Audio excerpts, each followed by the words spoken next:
고백합시다. 응답받는 기도의 비결. 응답받는 기도의 비결. 우리가 잘 아는 것처럼 잠언서는 전체 31장으로 이루어져 있지요. 대부분이 솔로몬의 잠언이라고 되어 있지만 오늘 30장, 30장은 야게 아굴의 잠언이라 이렇게 되어져 있고요.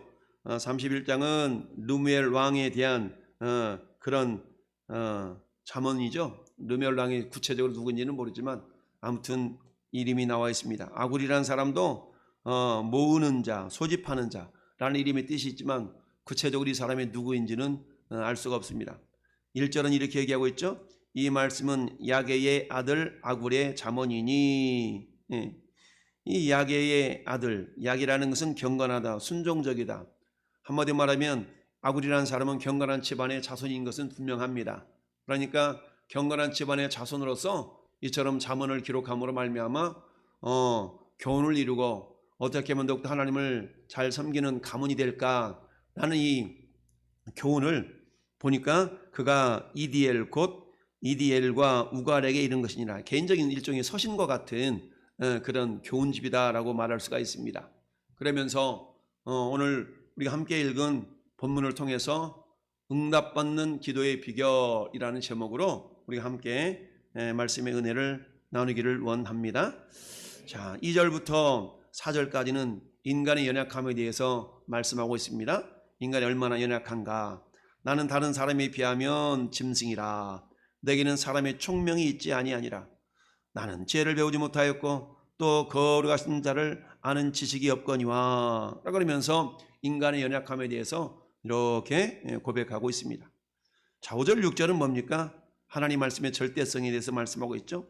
하나님 말씀은 다 순전하며 하나님은 그를 의지하는 자의 방패시니라. 너는 그의 말씀에 더하지 말라. 그가 너를 책망하시겠고 너는 거짓말하는 자가 될까 두려움이니라. 할렐루야.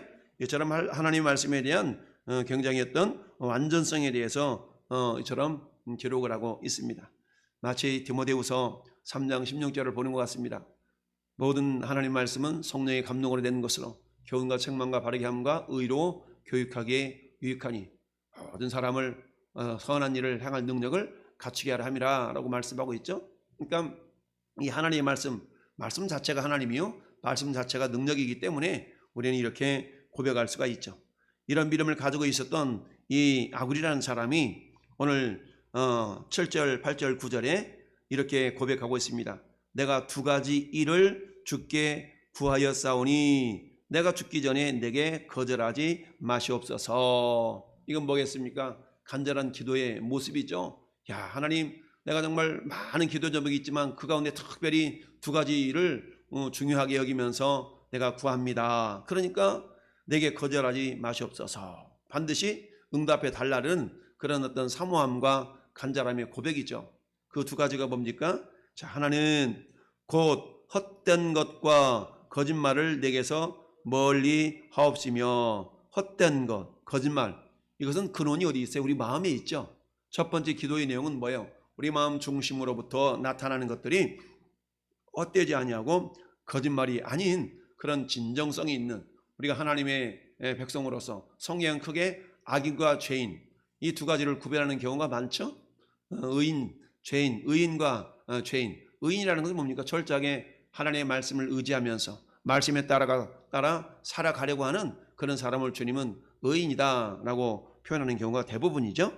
자, 그래서 첫 번째 구하는 것은 헛된 것과 거짓말을 내게서 멀리 하옵시며. 헛된 것, 거짓, 내 중심으로부터 이게 속에 있는 것이 겉으로 나온다라는 그런 말이 있는 것처럼 내 중심으로부터 어때요? 헛된 것, 거짓말을 내게서 멀리 하옵소서. 그럼 헛된 것, 거짓말의 기준이 뭐예요? 그 기준은 5절 말씀에 있는 것처럼 하나님의 말씀이죠. 할렐루야.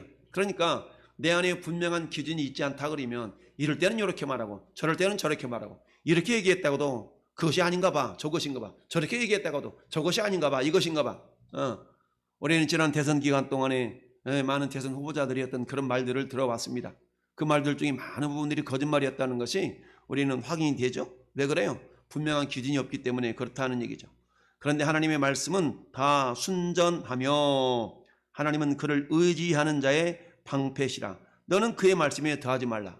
그의 말씀에 더하지 말라는 겁니까? 하나님의 말씀은 완전하기 때문에 그 완전한 하나님의 말씀이 온전한 우리의 삶의 생각의 언행의 기준이 될 수 있다라는 것입니다. 따라서 헛된 것과 거짓말을 내게서 멀리 하옵시며 라는 것은 그 사람의 분명한 삶의 기준이 하나님의 말씀이었다라는 얘기죠. 그러려면 어때요? 저는 여러분들은 하나님의 말씀을 알지 못하면 이번에는 이게 옳은 것 같고 저럴 때는 저게 옳은 것 같고 이런 삶을 살아갈 수밖에 없죠. 마치 사사시대 약 350여 년간의 사사시대의 핵심적인 주제가 뭐였습니까? 그때에 왕이 없으므로 자기들의 소견에 옳은 대로 행하였다라는 것이 사사기서 어떤 350여 년에서 400년 기간 동안의 어떤 핵심적인 주제 아니겠습니까? 그때 왕이 없었다는 얘기. 왕이 없었다는 얘기는 기준이 없었다는 얘기입니다. 물론 그들 가운데 하나님이 그들이 왕이셨지만 하나님을 그들이 왕으로 섬기지 아니하고 각자의 나름대로 소견에 옳은 대로. 그러면 내 생각, 네 생각이 다 다를 거 아니겠어요? 그러니까 사람들이 100사람이 있다면 100사람의 소견이 다 다를 수가 있거든요. 그렇게 살다 보니까 어때요? 분명한 어떤 가치관과 분명한 기준이 없으니까 사사시대의 전체적인 핵심적인 모습들은 어때요? 그것은 혼돈시대였고 하나님이 징계와 회개와 이런 어떤 범죄함 이것이 반복적으로 나타났던 그런 혼돈의 시대가 사사시대라고 우리가 말할 수가 있습니다. 그것은 하나님의 말씀은 다 순전하고 완전한데 그 완전한 하나님의 말씀을 기준 삼지 않는 삶을 살아가는 자들의 모습이 그러하다. 그런데 오늘 아굴이라는 사람은 내가 두 가지를 구하겠는데 첫 번째 구하는 것은 헛된 것, 거짓말 이것을 내게서 멀리하게 없어서. 그러기 위해서는 내가 지금 거짓말 하는지 내가 지금 헛된 것을 구하는지 알지 못한다면 그것을 멀리할 수가 없잖아요. 그런데 이것이 과연 헛된 것이구나 이것이 거짓말이네 라고 말할 수 있는 그 기준이 완벽한 완전한 하나님의 말씀이기 때문에 할렐루야. 완전한 하나님의 말씀을 우리가 기준 삼아서 우리의 삶의 어떤 표대를 삼아서 나아갈 수가 있다. 시편 12편 6절에는 여호와의 말씀은 순결하며 흙 도가니에 7번 단련한 은 같도다. 여러분 7번 은을 단련하면 어떻게 했어요? 불순물이 다 제거되어지고 보통 순금 그러면 99.99999%라고 표현하죠. 99.999%. 그 무슨 말이야? 100% 완벽하게 순금이라 할지라도 0.0000001%의 불순물이 있을 수가 있지만 그런데 어때요? 여러분 99.999%라 할지라도 0.0000001%의 어떤 불순물은 있을 수가 있다. 그래서 우리가 어떤 뭐라고 해야 합니까? 전자부품이나 이런 어떤 그런 어떤 부분들을 만들 때에 우리가 금이 들어가잖아요. 금. 근데 그때 소용되는 금의 어떤 순도를 어떻게 얘기합니까? 뭐 99.9999%냐? 이게 동그라미가 몇 개냐? 이런 걸 막 따져가지고 그 불순물이 몇 %인가를 막 따지는 그런 부분들이 있는 걸 보게 되는데요. 어찌하든 첫 번째 이 아굴이 구하는 그런 내용은 뭐였냐면 헛된 것과 거짓말을 내게서 멀리하게 해달라는 거죠. 내 중심으로부터 우러나는 행동의 표현, 내 마음의 중심이 어떠하면 그 사람이 말, 이런 것, 행동 이게 나타나게 되죠. 두 번째는 뭐예요? 나를 가난하게도 마옵시고 부하게도 마옵시고 오직 필요한 양식으로 나를 먹이시옵소서. 여러분 부하게도 말고 가난하게도 말고 야 이거 어찌 보면 중용이라고 표현할 수가 있죠. 부하게도 말고 가난하게도 말고 야 이러다는 게 쉽지가 않죠. 부하지 않고 가난하지 않고 이거 뭡니까? 적당하다는 표현할 수 있겠죠. 적당하다, 적절하다. 그런데 여러분 사람마다 적당하다는 기준이 참 애매모호합니다. 어떤 사람은 10만 원만 있어도 만족하는 사람이 있고 어떤 사람은 100만 원을 가져도 만족하지 못하는 사람이 있을 수가 있죠. 그런데 그 기준을 우리가 어떻게 할 수가 있는가? 그것은 우리가 욕심이라는 거, 욕심이라는 기준을 우리가 살펴볼 수 있어야 됩니다. 욕심이 뭐가 욕심이에요? 필요 이상으로 구하는 것을 욕심이라고 할 수 있겠죠. 이 필요라는 것도 역시 나 여기 필요한데 나는 저게 필요한데 그 필요라는 것이 우리의 생존을 위하여서 절대적으로 필요한 절대적인 필요성 또는 상대적인 필요 여러 가지로 해석할 수가 있지만 절대 필요 이상으로 무엇인가를 구할 때 이것을 우리가 보통 욕심이라고 얘기하는데 그런데 어때요? 절대 이상의 필요를 구할 때 그 필요가 무엇을 위하여 구하느냐에 따라서 달라질 수가 있다라는 이야기입니다. 오늘 이 아굴은 말하기를 내가 배불러서 하나님을 모른다. 여호와가 누구냐 할까 하며 혹 내 마음 내가 가난하여 도둑질하고 하나님의 이름을 욕되게 할까 두려함이니라. 두 가지를 얘기하죠. 양극단을 얘기하는 거 아니겠습니까? 부요해가지고 어때요? 배부르니까 뭐 아쉬운 게 없잖아요. 세상 말로 말하면 아쉬운 게 없어. 오늘날 우리가 말할 때, 우리가 복음을 전할 때, 전도할 때 이런 경우를 간혹 맞닥뜨리는 경우가 있어요. 왜? 굳이 나는 예수 믿지 않아도 부족한 거 없고 내 자식 출세했고 우리 부모도 나에게 좋은 거 물려줬고 굳이 내가 예수를 믿어서 뭐라고 그렇게 귀찮게 사람들에게 간섭받으면서 이렇게 살 필요가 있냐. 난 이대로가 좋아. 너나 잘 믿어. 이런 경우가 있을 수가 있거든요. 이런 사람은 어때요? 오히려 그의 부요함이 그에게 독이 되는 그런 것을 보게 됩니다. 마치 우리가 복음서에서 어떤 부자 관원이 어때요? 예수님께 나와서 선생이여 내가 무엇을 행하여야 영생을 얻으리까? 라는 그런 질문을 예수님께 던진 걸 우리는 압니다. 여러분 어떤 인간이라도 자기의 사후에 대한 걱정을 한 번쯤은 다 해보거든요. 마치 이병철 씨가 어느 신부님한테 뭐 10가지 질문서를 이렇게 써서 보냈다는 그런 이야기도 있지 않습니까?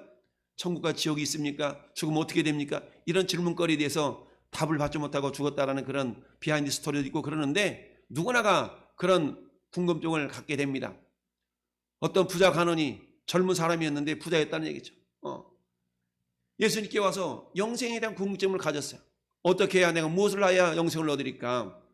예수님이 물어보죠. 너 계명 아느냐? 계명이요? 제가 어릴 때부터 잘 지켰지요. 야, 너 잘했다. 근데 너 한 가지 부족한 것이 있는데 네가 있는 거 재산 다 팔아가지고 가난한 사람들 나눠주고 나를 쫓아. 이렇게 했더니 이 부자 청년이 부자인 거로 심히 고면하며 돌아갔다고 얘기했어요. 예수님 말씀에 우리가 순종하지 않았던 것을 보게 되죠. 이 부자 관원에 있어서 이 재물이라는 것은 영생 얻는 데 있어서 뭐가 되는 거예요? 걸림돌이 됐다는 얘기입니다. 이와 반면에 누가복음 19장에는 우리가 잘 아는 것처럼 누가 나와요? 여리고성에 삭개오 이야기가 나오죠. 삭개오는 세리장이었기 때문에 굉장히 부자였어요. 그렇지만 이 삭개오는 예수님을 만난 이후에 어땠어요? 주님, 내 재산 절반을 뚝 잘라가지고 가난한 사람들 주겠으며 내가 누구의 것을 내가 이렇게 겁탈해가지고 빼앗은 거 있으면 내가 4배를 갚겠나이다 하면서 물질에 대해서 내려놓는 그런 어떤 모습을 보이게 되죠. 결국 삭개오에 대해서 예수님은 이 사람도 아브라함의 자손이다. 오늘 이 가정의 구원이 맺다라고 삭개오를 칭찬해 주는 것을 우리는 보게 됩니다. 할렐루야. 이처럼 내가 얼마를 가졌는가에 따라서 사람들은 그 기준이 나는 이 정도면 됐어 라고 하는 기준이 절대적이냐 상대적이냐 이렇게 우리가 보게 됩니다. 여러분 흔히 그런 얘기 하잖아요. 인간의 욕심이라는 것은 끝이 없어서 100만 원 가진 사람은 1000만 원을 바라보게 되고 1억 원인 사람은 10억 원을 바라보게 돼 있어요. 이게 인간의 욕심이거든요. 그래서 그 욕심을 내려놓는다는 참 쉽지 않습니다. 사도 바울은 디모데에게 그래서 자족하는 마음이 있으면 경건에 큰 유익이 있다라고 말씀하고 있습니다. 오늘 아굴도 그렇게 기도하는 겁니다. 내가 너무 넘쳐가지고 그 넘친 것 때문에 굳이 하나님 의지하지 않아도 살아갈 만큼 그런 재물이 많다라 그러면 오히려 그 재물이 나에게 독이 된다는 것을 이 아굴은 알았어요. 그러니까 너무 많지 않도록 또 너무 없어가지고 정말 구차하게 하나님 이름을 욕되게 할 정도까지 그런 어떤 삶을 사는 것도 하나님 원치 않습니다 라고 하면서 너무 가난하게도 마시고 너무 부하게도 하지 말라라는 거죠. 그러면서 가난해서 어쩔 때까지 심지어는 도둑질할 정도까지 그 가난한다 그러면 그건 일종의 비극이지 않습니까 하나님. 그러니까 내가 도둑질할 정도까지 되지 않는 그런 모습, 너무 부유해서 하나님을 모른다, 굳이 내가 왜 예수를 믿어야 돼, 나는 이것만 있어도 돼 라는 그런 그야말로 자기의 구원을 가로막는 그런 정도, 마치 복음서의 부자 관원과 같은 그런 모습이 없기를 바란다라는 얘기입니다. 이 두 가지를 기도했다는 얘기죠. 첫째는 허탄한 것, 그리고 거짓말을 내게서 멀리 앞서서. 이건 뭐예요? 내 내면의 모습이라는 얘기고, 두 번째는 어때요? 너무 부하게도 하지 말고 너무 가난하게도 말고 내 삶의 형편, 내 삶의 실제적인 모습이겠죠. 이 두 가지를 지금 구하고 있는 것을 보게 됩니다. 이랬을 때에 하나님께서 도령답에 주신 것으로 우리가 알 수가 있는데, 그렇다면 오늘 말씀을 통하여서 응답받는 기도의 비결에 대해서 우리가 생각해 보는데, 첫 번째 따라합시다. 구체적인 기도 제목으로 구하라. 구체적으로 구하라는 얘기입니다. 오늘 이 아굴이라는 사람은 어떻게 구하고 있어요? 구체적이잖아요. 헛된 말, 거짓말, 너무 부자되게도 하지 말고 너무 가난하게도 하지 말고 이렇게 구하고 있는 것을 보게 됩니다. 구체적인 기도에 하나님은 응답하신다. 구체적으로 여러분 내가 기도했는데 도대체 뭘 기도했는가? 기도 시간이 다 끝났는데 내가 뭘 기도했는가를 생각나지 않는다면 이 사람은 구체적으로 기도한 것이 아니에요. 저는 여러분 기도할 때 구체적으로 흔히 우리 자녀들에게 배우자를 놓고 기도할 때 구체적으로 기도하라는 말을 자주 합니다. 구체적으로 나와 나의 터울이 몇 살 정도 되어지며 이 사람의 성품은 구체적으로 어떤 성품을 가져야 되겠고 구체적으로 이 사람이 어떤 모습을 가져야 되겠고 신앙은 어땠으면 좋겠고 구체적으로 구하라는 얘기죠. 우리 자녀들이 배우자를 놓고 기도할 때 우리가 어떻게 구체적으로 기도할 수 있기를 바랍니다. 할렐루야. 그냥 좋은 며느리 좋은 사이 들었으면 좋겠어요. 좋다라는 것은 이건 객관성이 결여되고 있지 않습니까? 그러니까 구체적으로 우리가 기도할 때 하나님께서는 구체적인 기도에 하나님께서는 들응답해 주신다. 할렐루야. 여러분 누가복음 17장에 10명의 문득병자들이 나병 환자들이었대요. 이 나병은 그 당시에 회복되지 못할 병이었잖아요. 그런데 예수님이 지나간다는 소문을 듣고 예수 선생이 우리를 불쌍히 여겨달라고 기도했어요. 불쌍히 여겨달라니 뭐예요? 우리의 나병을 좀 고쳐달라는 거 아니겠습니까? 예수님이 뭐라 말씀합니까? 저 제사장한테 가서 보여라. 그 당시에 제사장이 나병이 낫고 낫지 않고를 확인해주는 그런 권위가 제사장이 있었거든요. 근데 보이러 가는 도중에 치료를 받았어요. 깜짝 놀랐죠. 이 사람들이 어머나 예수님 말씀대로 정말 나았네? 나은데 그 가운데 한 사람만 돌아와서 하나님께 예수님께 감사하고 영광을 돌렸다라 라고 얘기합니다. 뿐만 아니라 자기 딸내미가 더러운 귀신 들린 딸내미가 둔 그런 수로보이니게 여인이 자기 딸에게서 귀신 쫓아내 주시기를 예수님께 구했죠. 그랬더니 예수님이 내 떡을 취하여 자녀들이 떡을 취하여 개들에게 주지 않는다라고 거의 외면하다시피 이렇게 얘기했지만 이 여인은 어때? 끈질기게 옳습니다. 그러나 그 개들도 자녀들 상에서 떨어지는 부스러기를 먹습니다라고 그렇게 겸손하게 기도하죠. 이 여인의 기도의 제목은 뭐였습니까? 자기 딸내미에게서 귀신이 쫓아나가는 거였어요. 분명하고 확신하게. 그런데 이 기도를 함에 있어서 자존심이 상할 수 있잖아요. 개취급을 당했으니까 얼마나 창피하겠어요. 그럼에도 불구하고 내 딸내미에게서 귀신이 나가야 된다는 그 분명한 기도 제목, 분명한 목적만큼은 내가 어떤 상황이라도 이걸 이루어져야 된다는 간절함과 사모함이 있었기 때문에 주님이 이 여인의 믿음을 보시고 그 여인 딸내미에게서 귀신을 쫓아내주시는 그런 은혜를 베풀었던 걸 보게 됩니다. 뿐만 아니라 어때요? 우리 잘 아는 것처럼 여륙에 나갈 때에 맹인 두 사람이 앉아서 예수여 우리를 불쌍히 여기서 다윗의 자손이요 라고 했더니 주변에 있는 사람들이 시끄러 라고 얘기했는데 뭐라고 얘기합니까? 두 맹인은 더욱 소리질러 가로되 자 그러면서 우리를 불쌍히 해달라고 다윗의 자손이요 외쳤어요. 그는 어때요? 불러서 물어봅니다. 너 뭐 하고 싶어? 당연한 얘기를 물어보잖아요. 창림이니까 소경이니까 눈 뜨는 게 당연한 것 아니겠어요? 주님은 굳이 이들이 부르시님이 분명한 목적을 가지고 구하고 있는가를 확인해 보고 싶으셨던 거야. 내가 뭐 해주기 원하느냐? 라고 했더니 이들이 이렇게 얘기합니다. 주여 우리가 눈 뜨기를 원합니다. 라고 했어요. 주님이 그들의 분명한 기도 제목을 들으시고 눈을 어루만지심으로 그들의 눈을 뜨어주셨더라. 이처럼 우리가 기도 응답을 받음에 있어서 따라합시다. 중언부언하지 않고 분명한 기도 제목으로 그렇습니다. 분명한 기도 제목을 가지고 기도할 때 하나님은 응답해 주신다. 오늘 아굴은 분명하게 두 가지 내용을 가지고 기도했던 걸 보게 됩니다. 두 번째는 따라합시다. 욕심으로 구하지 않는 기도에 응답하십니다. 여러분 야고보 사도는 이렇게 얘기합니다. 야고보서 4장에 너희는 욕심을 내어도 얻지 못하고 살인하며 시가여러 능히 취하지 못함으로 다투고 싸우는구나. 너희가 얻지 못하면 구하지 아니하기 때문이요 구하여도 받지 못하면 정욕으로 쓰려고 잘못 구하기 때문이라. 정욕으로 쓰려고 잘못 구했다는 얘기 뭡니까? 욕심으로 구했다는 얘기입니다. 욕심으로 필요 이상의 것을 막 자기 욕심을 채우기 위해서 구했다라는 얘기죠.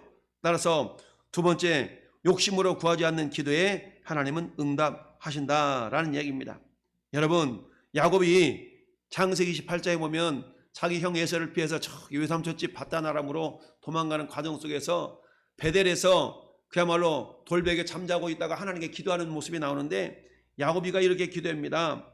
서원하이르되 하나님이 나와 함께 계셔서 내가 가는 이 길에서 나를 지키시고 먹을 떡, 입을 옷을 주시며 내가 평안히 아버지 집으로 돌아오게 하시면 여호와께서 나의 하나님이 되실 것이요. 그리고 어때요? 이곳이 아버지 집이 될 것이고 하나님께 내게 주신 모든 것에서 10분의 1을 내가 반드시 하나님께 드리겠나이다. 이 야곱의 기도가 과한가요? 그렇지 않잖아요. 가는 길 지켜주시고 그냥 먹을 거, 입을 거 이것만 구했잖아요. 하나님이 야곱의 기도를 들으셨어요? 안 들으셨어요? 들어주셨죠. 할렐루야. 결국 이 야곱의 기도를 들어주셨던 하나님은 어때요? 욕심으로 구하지 아니하고 필요를 구했기 때문에 하나님께서 들어주셨다라는 얘기입니다. 할렐루야. 자, 세 번째는 어때요? 따라합시다. 하나님의 영광을 위한 기도. 그렇죠. 하나님의 영광을 위한 기도에 하나님 응답하신다. 자, 여러분 9절 하반절 보실까요? 내 하나님의 이름을 욕되게 할까 두려워함이니라. 아멘. 하나님의 영광을 위한 기도의 대표적인 기도의 모습이 열왕기상 18장에 나타나 있습니다. 엘리야와 바알과 아세라신을 섬기는 850명과의 갈멜산의 기도, 갈멜산의 대결, 이때에 엘리야가 드렸던 기도가 하나님의 영광을 위한 기도였던 것을 우리가 알게 됩니다. 열왕기상 18장 36절에 엘리야가 이렇게 말합니다. 아브라함과 이삭과 이스라엘 하나님 여호와여, 주께서 이스라엘 중에서 하나님이신 것과 내가 주의 종인 것과 내가 주의 말씀대로 이 모든 일을 행하는 것을 오늘 알게 하옵소서. 여호와여, 내게 응답하옵소서. 내게 응답하옵소서. 이 백성이 주 여호와는 하나님이신 것과 주는 그들의 마음을 돌이키심을 알게 하옵소서 라고 했더니 하늘에서 불이 내려져서 제단에 그야말로 제물을 핥고 또랑이 물을 핥고 제단을 태웠다라, 제물을 태웠다라 라고 응답하고 있습니다. 이 엘리야의 기도는 어떤 기도였어요? 하나님의 영광을 위하는 기도잖아요. 하나님 살아 계신 것과 내가 하나님의 종 된 것과 이스라엘 백성들이 하나님의 백성 된 것을 할렐루야 알게 해달라고 기도했더니 하늘에서 불이 내려서 그 엘리야의 기도에 응답하셨다라는 얘기입니다. 여러분, 주님이 가르쳐준 기도에도 어떻습니까? 이름이 거룩히 여김을 받으시며 주님의 이름이 거룩히 여김을 받게 해달라는 그 기도는 주님의 영광을 위한 기도예요. 마지막 부분이 뭡니까? 나라와 권세와 영광이 아버지께 영원히 쌓였나이다. 이게 하나님께 영광을 올리는 기도 아니겠어요? 예수님이 가르쳐준 기도가 이런 기도입니다. 이처럼 오늘 본문에 아굴은 크게 두 가지를 기도했지만 이 크게 구한 이 두 가지를 우리가 생각해 보면 그것은 뭐예요? 응답받는 기도의 비결을 우리가 생각해 볼 수가 있는데, 첫 번째는 어떻게 구하는 기도가 응답받다고요? 구체적인 기도. 할렐루야. 두 번째, 욕심으로 구하지 않는 기도. 할렐루야. 세 번째, 하나님의 영광을 위한 기도. 이 세 가지의 어떤 기도의 비결을 통해서 저는 여러분들이 하나님의 응답을 이끌어내며 응답을 경험하는 기도의 사람들이 될 수 있기를 예수님의 이름으로 축원을 드립니다. 아멘.